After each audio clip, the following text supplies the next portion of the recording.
Et bonjour à Thibaut des joueurs, on se retrouve pour un nouveau numéro des 3 points d'Axel où nous allons évoquer la carte du jeudi 25 janvier, du moins les matchs qui vont se jouer dans la nuit du 25 janvier au vendredi 26 janvier. Nous aurons 7 matchs au programme. Au préalable, nous partons avec Parions Sport en ligne, Parions Sport en ligne qui est le partenaire officiel de la NBA et l'un des partenaires officiels de la NBA et Bookmaker avec lequel nous allons partir et avec lequel nous allons décortiquer ces 7 affiches que nous allons avoir au programme. L'opérateur, bien entendu, j'ai oublié de le préciser, mais je pense que à force de vous le rabâcher, vous le savez déjà, l'opérateur vous offre l'un des bonus les plus attractifs à l'heure actuelle sur le marché avec un bonus qui vous permet au moment de votre inscription d'être crédité de 100 € en crédit de jeu non retirable, que votre pari soit gagnant ou perdant. C'est pas magnifique? On va débuter directement avec cette carte Pacers Sixers pour débuter. Des Pacers qui sont officiellement privés de Tyrese Haliburton blessé, qui n'ont toujours pas gagné depuis l'arrivée de Pascal Siakam. Et du côté des Sixers, on retrouve une équipe qui est en pleine confiance, surtout Joel Embiid qui vient de sortir 70 points. Saluons cette performance face aux Spurs de Wemby. Toutefois, j'ai envie d'insister avec Indiana à la maison, qui a un très bon bilan et qui doit gagner, honnêtement, qui peut gagner sans Haliburton, qui ne doit pas gagner, parce que forcément, auprès des bookmakers, ils seront outsiders et c'est logique, mais ils peuvent le faire. Dans le carrefour de l'Amérique, ils sont plutôt sur les Wizards de Jazz. Bon, Wizards, moi j'y crois plus, j'y crois pas, personne n'y croit, je pense ici, ça va être rapide. Petite victoire du Jazz, un Jazz qui certes n'est pas forcément terrible en déplacement, mais face à Washington ça devrait passer tous les jours. Nets Wolves, des Wolves dos au mur après avoir perdu quelques matchs un peu bébêtes, comme celui en début de semaine face aux Hornets de Charlotte, face à des Nets qui eux n'y croient plus du tout aussi, j'ai l'impression, et qui vont rapidement devoir tourner la page de cet effectif.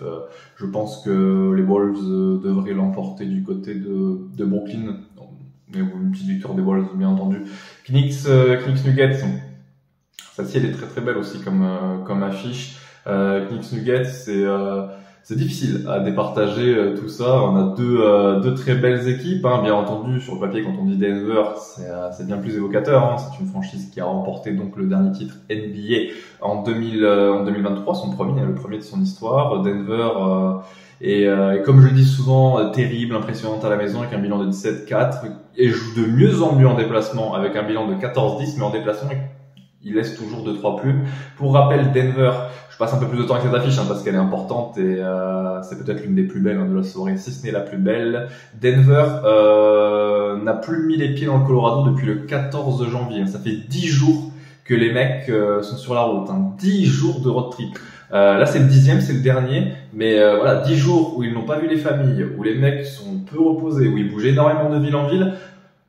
Je pense que celui-ci, ils peuvent le perdre face à des Knicks qui, eux, restent sur 4 victoires consécutives, 8 victoires lors des 10 derniers matchs, qui sont 5e avec un bilan de 27-17 et qui sont incroyablement costauds cette année dans le Madison avec un bilan de 14 victoires pour 5 défaites. Nous allons partir cette fois-ci, là aussi une belle affiche, dans cette conférence Est, avec Miami qui, en Floride, reçoit les Celtics de Boston, la revanche de la dernière finale de conférence. Normalement, en plus, Jimmy Butler, normalement, il est bien là. Jimmy Butler sera bien là. Il y aura des doutes concernant James Jacquez, le rookie extraordinaire de Miami. On ne sait pas encore si Terry Rozier pourra jouer. Normalement, oui. Il n'était pas certain de jouer la nuit dernière, mais là, normalement, Terry Rozier devrait jouer contre son ancienne équipe, rappelons-le, les Celtics de Boston.